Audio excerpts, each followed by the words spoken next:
Hello guys, Unofficial Pac-Man here, and today I bring you episode 2 in Skyrim's best mods of the week.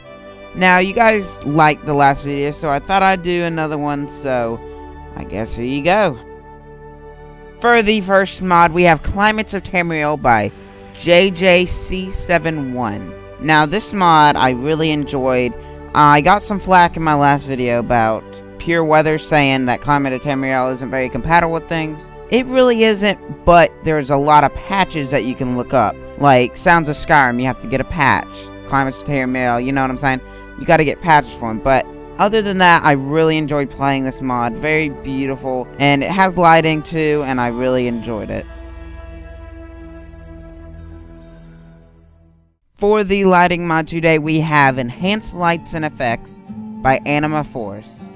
Now, this mod adds like a coziness to the inside of buildings. Takes away a lot of the ambient light and makes it more realistic and more orange, and just it looks 10 times better. I mean, look between the differences. One looks like a cozy inn that you'd want to sleep at, and the other one just looks like a dusty, like, factory. Now, this is not the only thing it adds to Skyrim. It makes dungeons 10 times creepier. It makes them dark, it makes light specific where it's supposed to be. Not no ambient light in this. And it makes it just feel more realistic throughout the game. You know, when you're walking through a dungeon, you will need a torch in some parts. And what little candles are there, they don't add a lot of light to the dungeon itself. So, I really like playing this. It adds a thematic, kind of better feeling around to Skyrim. And makes it feel more like it's an actual game. And like you're actually in that dungeon. So, I really like this mod. And like to see how dungeons will actually look like in real life. For the armor mod this week, I have Daedric Assassin Armor by Lammer1000.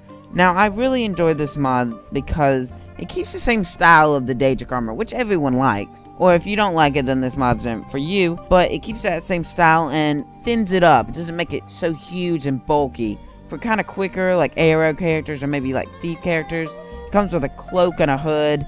It's pretty cool. I really enjoyed using this mod and really high textures. And it ain't no cheesy anime mod that has no armor protection. This armor would actually work in real life. And I like mods like this. They come with stilettos for the girls. But there is a simple patch that is included with the mod that you can turn on, and that will just replace it with the boots you see here. And I'm not too big a fond of stilettos in Skyrim, so that's what I did.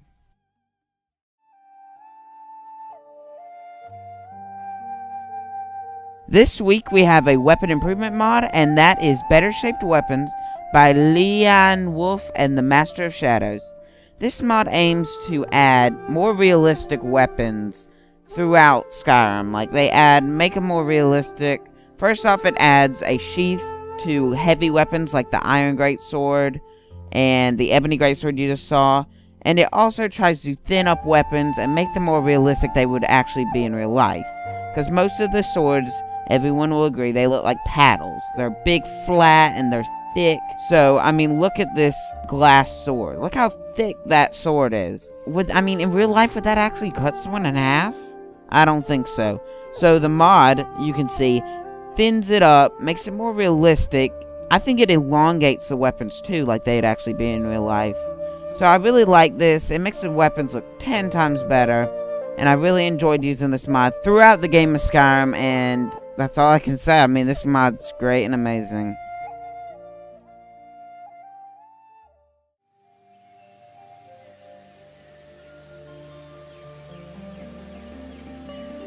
For the first house mod of this series, it is Leveler's Tower version 35A by WillieSea. Now, this house is just a cheater's paradise. The house includes anything from giving you more stats, giving you faster run speeds, anything. But that's not the only thing it gives you. It gives you an amazing player home to live in and live throughout. See, look at this. Look at the library. This is just the library. And from the outside, it just looks like a normal dungeon. You know those dwarven dungeons? Those tall towers? That's all it looks like. And inside is this huge mansion of many things. It's almost like the TARDIS. It's bigger on the inside than on the outside. So this mod is just like a crazy cheater's paradise. And even if you're not a cheater, this mod is still fun. It has a ton of auto sorters that sorts your stuff. And I just really like the aesthetics of this house mod too. This is a display room. It displays anything from weapons, armor, shields, sword, anything. It displays anything. And I just think these nice little touches adds to make a better house mod altogether. Here you can put your Dragon's Priest helmets if you want to. And I just think they just had everything put into this leveler's tower. I just really enjoyed it. Here is the statue of, I forgot the name of her. It has a bunch of jewels and gems under it. Just a lot of detail that a lot of other house mods do not have.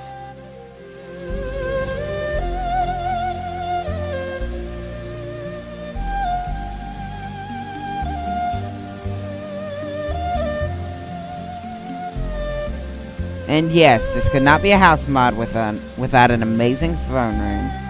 And it's just amazing. It's a kitchen place too. I just really enjoyed looking throughout this tower and just finding new and fun things. Here again is the statue. Look at all the gems and stuff. I mean, it's just the aesthetics of this is just so amazing. Here you could sort all of your items.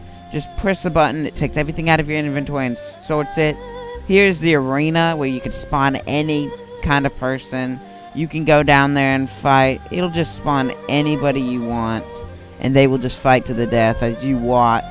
You can set off traps and all that. I just really liked it.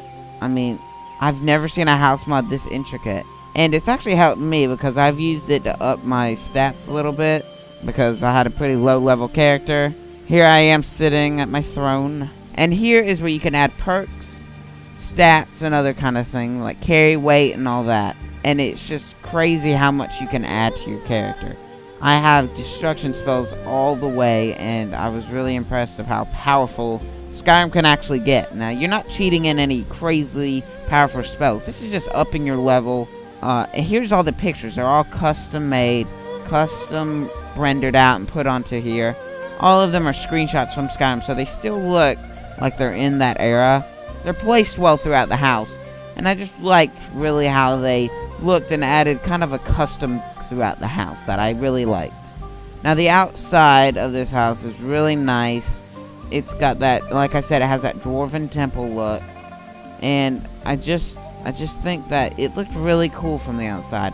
It's simple on the outside. It's not like huge and crazy, but then once you go inside, it really shocks you of how big it is.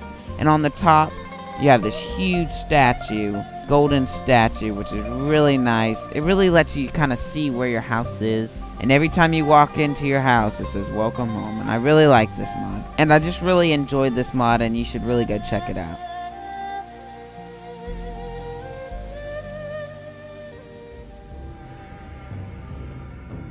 We actually have another weapons mod today, and this happens to be a bow mod.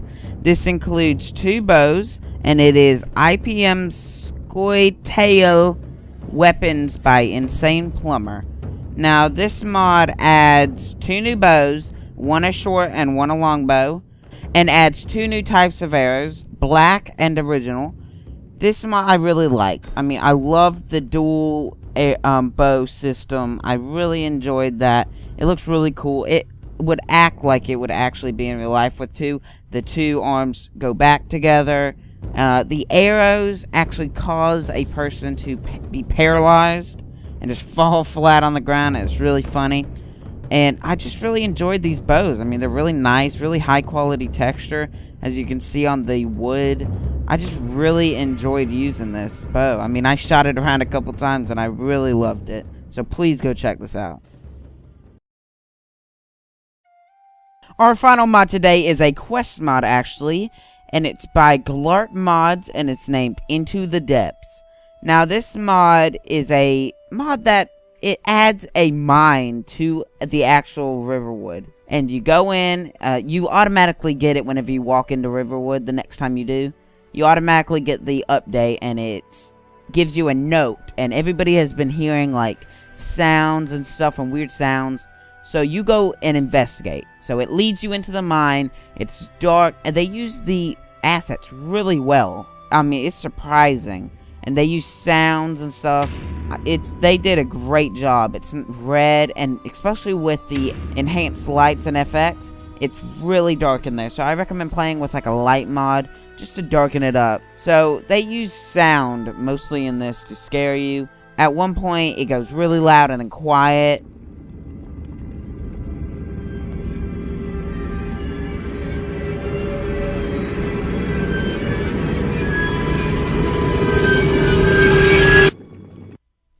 And I just think he did a really good job of capturing an actual scary quest in Skyrim, which, whenever you think of Skyrim, you don't really think it's scary.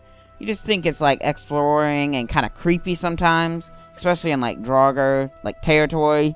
This one actually will scare you, and I recommend do not playing this on like as a lower level, because the people in this are very hard. I am using Thunderbolt. That is a high level shock spell. Don't go in if you're not really prepared and really strong, because you will die a lot. So it ends up you going and transporting into this weird dimension, so you have to go to sleep and all this, and then you finally figure out what happens. And I'm not going to tell you the end of it, because it's pretty good. I mean, it's really short. It's like 10 minutes, but it's worth your time to go and check out. And I guess that's all from me. All the mods that are in this showcase are down in the description below. Steam Workshop or Nexus, I don't know. I'll just try to find as much as I can. So please rate, favorite, comment, and subscribe. And as always, see you next time.